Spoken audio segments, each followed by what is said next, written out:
کیفیت کو چھپاتے اس نے پہلا سوال کیا، کیا جاننا چاہتی ہو؟ محتاط انداز میں پوچھ رہا تھا۔ تم المیرا کو کیسے جانتے ہو؟ ہاتھوں کی پشت پر باندھتے اس نے چھوٹے قدم اٹھانا شروع کیے۔ ایک اور چکر مکمل ہوا۔ سبھی جانتے ہیں سچ۔ وہ ابھی بھی اپنے گرد جھوٹ کی دیوار کو مضبوطی سے سہارا دیے تھا۔ کامل نے اس کی بات کی نفی کی۔ سب صرف اتنا جانتے ہیں، تمہیں زبردستی ساتھ لایا گیا ہے۔ اس کے علاوہ تم دونوں کے درمیان کیا ہے؟ خادم ٹھٹکا جھوٹ کی دیوار میں جالیاں بننے لگی۔ دنیا اندھی نہیں ہے خادم خاص، تم اور میری بہن صرف خدمت گزار اور ملکہ نہیں ہو۔ کامل کی باتوں کا مبہم معنی اس کی سمجھ سے بالاتر تھا۔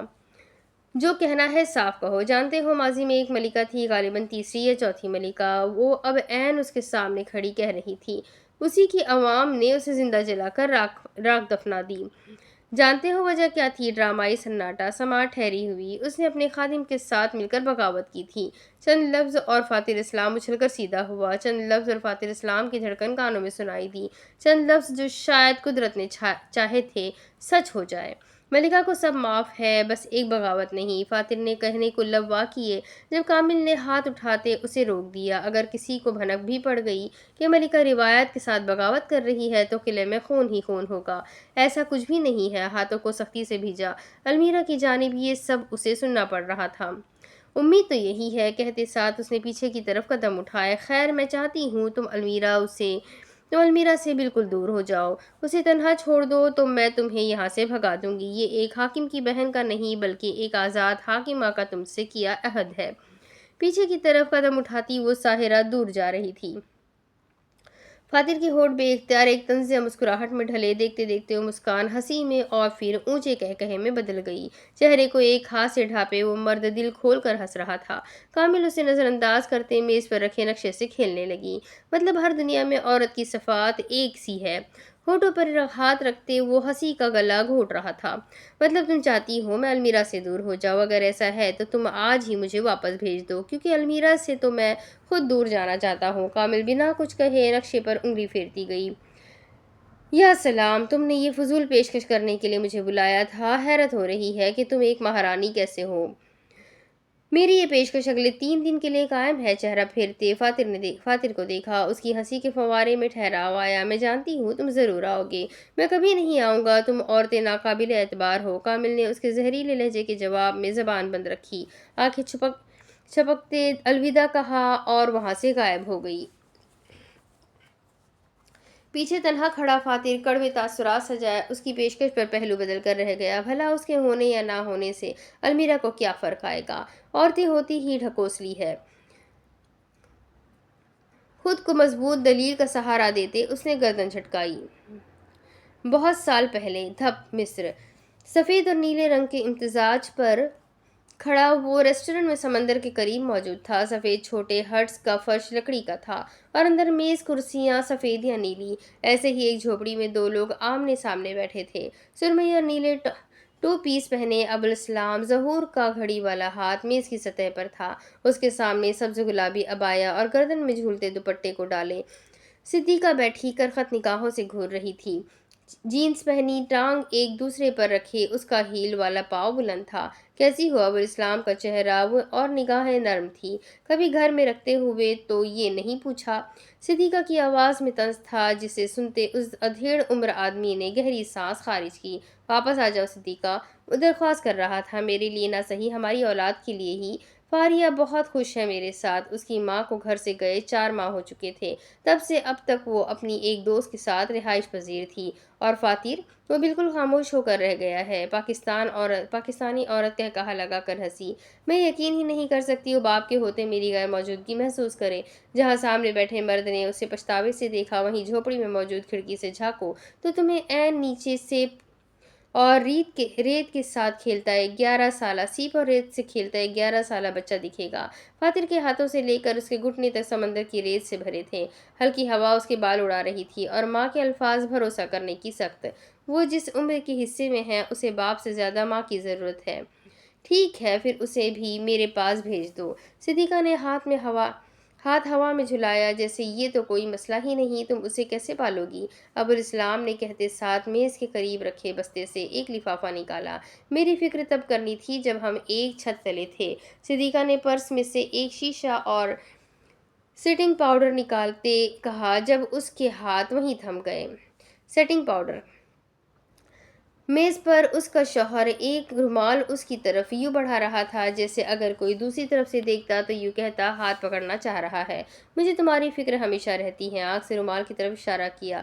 صدیقہ کی بھویں الجھ کر قریب آئی۔ ابوالاسلام رومال سے بے نیاز بولتا گیا، تم میرے بچوں کی ماں ہونے سے پہلے میری بیوی ہو۔ صدیقہ نے کچھ تذبذب کے عالم میں رومال اٹھایا اور سست روی سے تہہ کھولنے لگی۔ جو ایک تہہ کھلتی اس کے چہرے سے یوں ہوائیاں اڑتی، اندر سے 4 تصویریں گرتی اس کی گود میں آئی۔ بغیر جائزے کے بنا بھی وہ ان تصاویر میں اپنا اور اپنے ساتھ مرد کا چہرہ پہچان سکتی تھی۔ میں مانتا ہوں میں غلط تھا، وقت نہیں دے سکا، کام نہیں چھوڑ سکا، مگر میز پر انگلی سے بے آواز دستک دی۔ ایک موقع تو مانگ سکتا ہوں، کیا میری غلطی کی کوئی تلافی نہیں؟ صدیقہ اس کا اشارہ سمجھتی تصاویر کو پلٹ کر دیکھنے لگی۔ جو وہاں لکھا تھا وہ ظہور کے الفاظ سے بالکل متضاد تھا۔ یہ میرے اور تمہارے درمیان بات رہے گی، گھر واپس آ جاؤ نا، میں فاتر کو سچ بتاؤں گا، نہ فاریہ کو اور نہ تمہاری اس دوست کو جس کے گھر رہتے ہوئے تم اس کے شوہر کے ساتھ پچھلے 1 سال سے افیئر میں ہو۔ پانی کا گلاس لبوں سے لگاتے وہ اپنی بیوی کا دھواں ہوتا چہرہ خاموشی سے دیکھ رہا تھا۔ وہ جانتا تھا فاتر باہر بیٹھا سب سن رہا ہے، تبھی وہ نہیں چاہتا تھا اس کا بیٹا ماں کی حقیقت جانے۔ یہ دھوکہ اگر اس کا بچپن محفوظ کر سکتا تھا تو ایسے ہی صحیح۔ میں اپنی پچھلی غلطیاں نہ دہرانے کا وعدہ کرتا ہوں، سب کی سیکھی، واپس آ جاؤ۔ الفاظ التجائی تھے، نہ تنبیہی۔ صدیقہ نے کانپتے ہاتھوں سے اگلی تصویر کے پیچھے لکھی سطر پڑھی۔ کمال ابانی، عمر 43 سال، فطاط نیوز ایجنسی میں پیشہ ور صحافی۔ بیٹی لونا کمال ابانی گزشتہ 11 سالوں سے شادی شدہ، اضافی ازدواجی حیثیت فی الحال صدیقہ ابوالاسلام پہلے۔ صدیقہ کی گرفت کمزور تھی، آنکھوں کے آگے نمی چھانے لگی۔ اگلی اور آخری تصویر کی سطر پڑھتے اس نے بے اختیار آتی ہچکی کو لبوں پر ہاتھ رکھتے روکا۔ ایک انسان جو نہ اپنی بیوی سے وفا کر سکا اور پچھلے 7 سال میں نہ جانے کتنی عورتوں کو دھوکہ دے چکا ہے، وہ تم سے وعدے نبھائے گا؟ صدیقہ جذبات اس کے حلق میں نمی کے ساتھ مقفل تھے، انگلیاں گھبراہٹ سے کانپ رہی تھی اور دل کی دھڑکن غیر معمولی۔ سر اٹھاتے اس نے میز کے پار بیٹھے اپنے شوہر کی طرف دیکھا۔ سمجھ نہیں آ رہی تھی کہ اس کے راز کی حفاظت کرنے کا شکریہ ادا کرے یا اس کے راز تک پہنچنے پر ظہور سے نفرت کرے۔ باب ملکہ۔ کوئی کہتا ہے خرد مند اسے تو کسی کو گدھوں کی لگتی مہارانی ہے۔ ہر فیصلے کے کچھ ساتھی ہوتے ہیں اور کچھ مخالف۔ اس وقت المیرا انہی کچھ مخالفین کے ساتھ مذاکرات کرنے میں مصروف تھی۔ ہماری اپنی یہاں حالت ابتر ہے ملکہ، ہم کیوں لوگوں کی مدد کریں؟ مجھے خود آئے دن بخار یا سر درد رہتا ہے، بھلا میں کسی کے کیا کام آ سکتی ہوں؟ میرے تو خاندان میں سے کسی کو وبا نہیں ہوئی، تو پھر میں کیوں خون عطیہ کروں؟ آنے والی آدھی سے زیادہ عورتیں تھیں جن کے بہانوں کا خلاصہ کچھ یہ تھا۔ المیرا سے سامنے والی کرسی پر براجمان ہر عورت کو سنتی، سمجھتی اور پھر ادوب کی طرف دیکھتی جو ان تمام مطالبات کو قلم بند کر رہی تھی۔ حیرت انگیز طور پر کوئی بھی مرد بہانہ لے کر نہیں آیا تھا، جذبہ ایثار ان میں غالب تھا جنہیں ابتدا سے ہی دینا سکھایا تھا۔ ہاتھوں کی مدد سے خود کو پنکھا جھولتے ملکہ نے نئے آنے والی سوالی کا سلام سر کے خم سے قبول کیا۔ آنے والی عورت کا چہرہ ناک تک سنہری چادر سے ڈھکا تھا، لبوں کے گرد بھورا رنگ گہرا تھا اور ہاتھ داغدار۔ المیرا نے ایک پرجائزہ نگاہ سر تا پیر اس پر ڈالی۔ آپ کا کیا مسئلہ ہے؟ ایک طرف المیرا تھی جس کے کندھے کے پیچھے ابیل موجود تھی، المیرا کی دوسری طرف ادوب، جبکہ درمیان میں میز تھا جس کے پار وہ عورت تھی۔ عورت کی پشت پر 2 سپاہی ملکہ کے لیے کھڑے تھے۔ ادوب کے سوال پر اس عورت کے بھورے ہونٹ مسکرائے۔ آپ لوگ خون کیوں مانگ رہے ہیں؟ اس عورت کی آواز بے انتہا گھٹی اور کھردری تھی۔ المیرا کو سننے میں الجھن ہوئی۔ تو آپ کو یہ عدم یقینی ہے کہیں آپ کا خون مستحق افراد تک نہیں پہنچے گا؟ ادوب نے مزید سمجھانے کے لیے لب واک کیے، جب اس عورت نے بات کاٹ دی۔ نہیں، میں جاننا چاہتی ہوں آپ لوگ خون کیوں لے رہے ہیں؟ چادر کے پار سے المیرا 2 گرم نگاہیں خود پر محسوس کر سکتی تھی۔ ادوب نے پلٹ کر ملکہ کو دیکھا۔ یہ ارادہ ملکہ کا اپنا نہیں ہے۔ المیرا کا رنگ ایک لمحے میں نچڑا۔